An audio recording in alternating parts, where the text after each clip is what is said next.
नमस्कार दोस्तों, आपके साथ साइनिंग ऑफ 2.0। और आज हम भारत देश के अनेक नामों में से उन 4 नामों का इतिहास क्या रहा, उन 4 नामों का इतिहास, जिसमें से मैं पहला बात करूंगा मेलुआ, दूसरा मैं बात करूंगा आर्यभट्ट, तीसरा मैं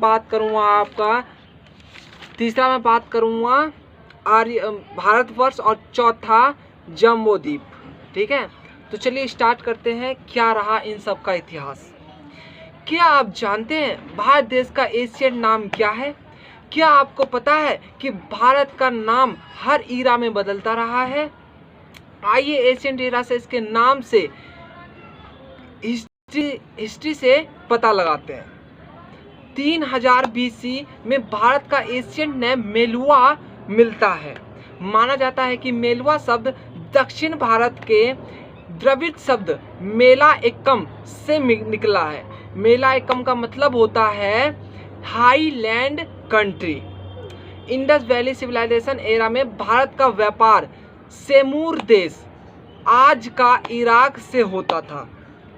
सेमूर के मेन बिजनेस पार्टनर का नाम मेदुसा था और इसका दूसरा नाम भी था मेलू खखा मिलता है। माना जाता है कि मेलुआ को ही सुमेरियन लोग मेदुसा कहते थे। दूसरा एविडेंस ये है कि सुमेरु लोग भारत से तिल का तेल इंपोर्ट करते थे। सेमुरू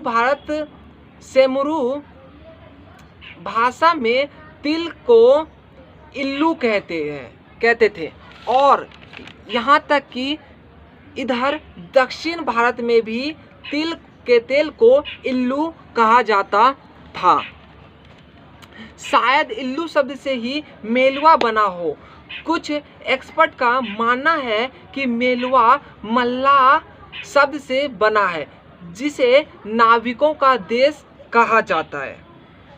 इंडस वैली ईरा में यहाँ से नाविक अपने नाव में सामान भर के व्यापार के लिए जाया करते थे। क्या आपको पता है एशियन भारत का एरिया आज के भारत से बहुत बड़ा था? फिर मेलुआ नाम बदलकर भारतवर्ष कैसे हो गया? आइए अब इसके बारे में जानते हैं। भारत नाम के पीछे क्या हिस्ट्री है, चलिए इसको जानते हैं। हिंदू मैथोलॉजिकल टेक्स्ट के हिसाब से हस्तिनापुर के राजा दुष्यंत और रानी शकुंतला के बेटे भरत चक्रवर्ती राजा हुए। भरत राजा का एम्पायर दूर दूर तक फैला था। उनके नाम पर देश का नाम भारतवर्ष रखा गया। महाभारत में भी भारत देश का उल्लेख आता है। भारतवर्ष में या ग्रेट भारत एम्पायर में नाम केवल मॉडर्न इंडिया ना बल्कि मॉडर्न इंडिया, यहाँ तक कि रूस, अब का रूस, ईरान, चीन, अफगानिस्तान, पाकिस्तान, तिब्बत, बांग्लादेश, उज्बेकिस्तान, किर्गिस्तान और तुर्कमेनिस्तान जैसे दूसरी कंट्री हिस्से भी इस भारतवर्ष में शामिल हुआ करता था।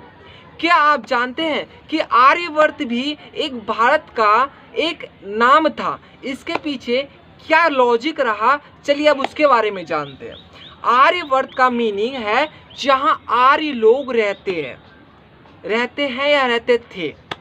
आर्यवर्त का जिक्र मनुस्मृति में आता है कि पूर्व में समुद्र तक, पश्चिम में समुद्र तक, उत्तर में हिमालय और दक्षिण में विंध्याचल तक के स्टेट को आर्यवर्त कहा जाता था।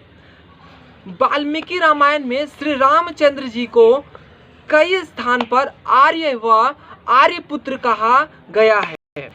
उस समय इस देश का नाम आर्यवर्त था। आपको मालूम है कि हमारे देश को जामुन के नाम से भी जाना जाता था। बुद्ध एरा में ग्रेटर इंडिया के एशियंट नाम में द्वीप मिलता है। जम्बू द्वीप का नाम मेंशन 3rd सेंचुरी सम्राट अशोक के एरा में हुआ था। उस समय विशाल भारत के एरिया को जम्बू द्वीप कहा जाता था। इस नाम का जिक्र कई शिलालेख में मिलता है। मिसाल के तौर पे या उदाहरण के तौर पे 10वीं सेंचुरी के मैसूरियन एशियंट भारत का नाम जम्बूद्वीप मिला है।